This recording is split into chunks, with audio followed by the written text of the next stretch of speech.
Sociological Imagination. As I mentioned in other videos, the sociological imagination is one of the most basic concepts in the discipline of sociology. While many sociologists have given us insights into this concept, the phrase itself, or the term itself, was actually coined by Wright Mills in his book, The Sociological Imagination. One way that he describes the sociological imagination is as the intersection between biography and history.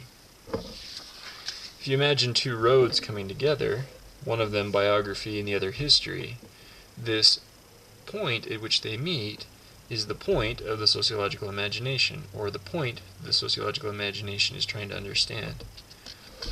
Another way that Mills describes this is the ability to connect and see the connections between personal, or as he says, seemingly personal and private matters,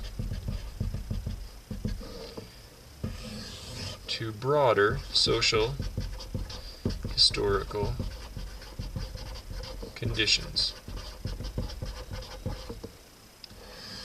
What the sociological imagination does is it enables us to see how seemingly personal aspects of our life are in fact very much influenced by broader social historical conditions. There's a connection between them. One example that Mills and others have used to explain the sociological imagination is the example of unemployment. If you lose your job, you're likely to think of that as a personal or private matter. It's a personal problem that you don't have a job. If, however, you begin to look around and you see that millions of other workers just like you are also losing their jobs for the same kinds of reasons, things like a shrinking economy or the outsourcing of labor to other countries, you begin to understand that that personal, private concern is actually a very small part of a much larger social and historical problem. Personal issues are the result of social issues. Unemployment is one example. Another example that is useful and straightforward is the example of food.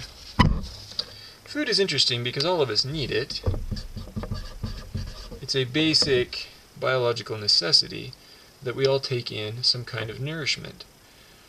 But food also has a social meaning, more than just a biological one. It forms a part of our identity. We all know people who maybe consider themselves meat and potatoes kind of individuals, or people who are vegetarians, or foodies. People often use food as part of their personal identity. You've probably all played those silly get-to-know-you games in which people ask you what your favorite food is, because they consider it to be a part of your identity. Food is a personal, private thing.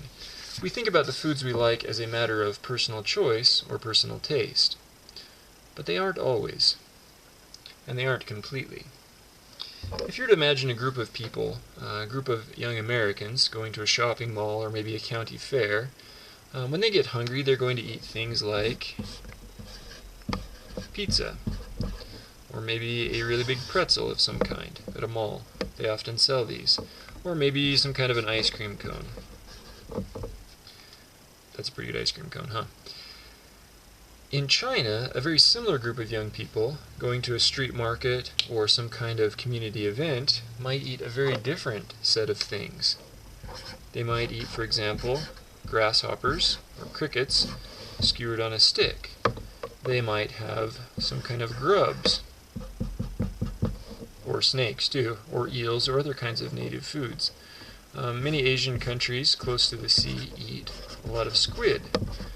Squid often skewered on a stick, and they carry it around like a popsicle.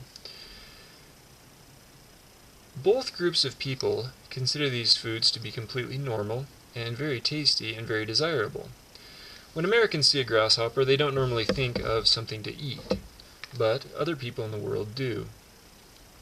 While we think of food as being a personal matter, a matter of personal choice, what we find is that the society in which we live limits the selection of foods we have from which to create a what we might call a food identity.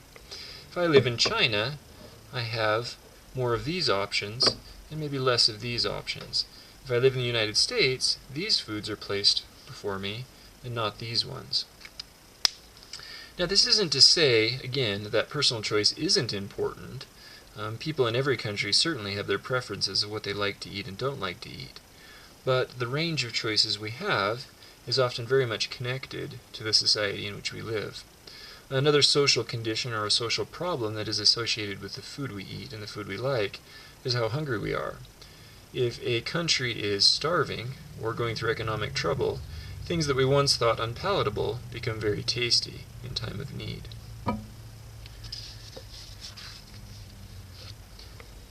The sociological imagination, to repeat, is the connection or the ability to understand and see the connection between personal private matters and social historical conditions. When we talk about food, we get a little squeamish and we can kind of laugh about it. But the same connection exists between much more serious matters, such as unemployment, as we explained before.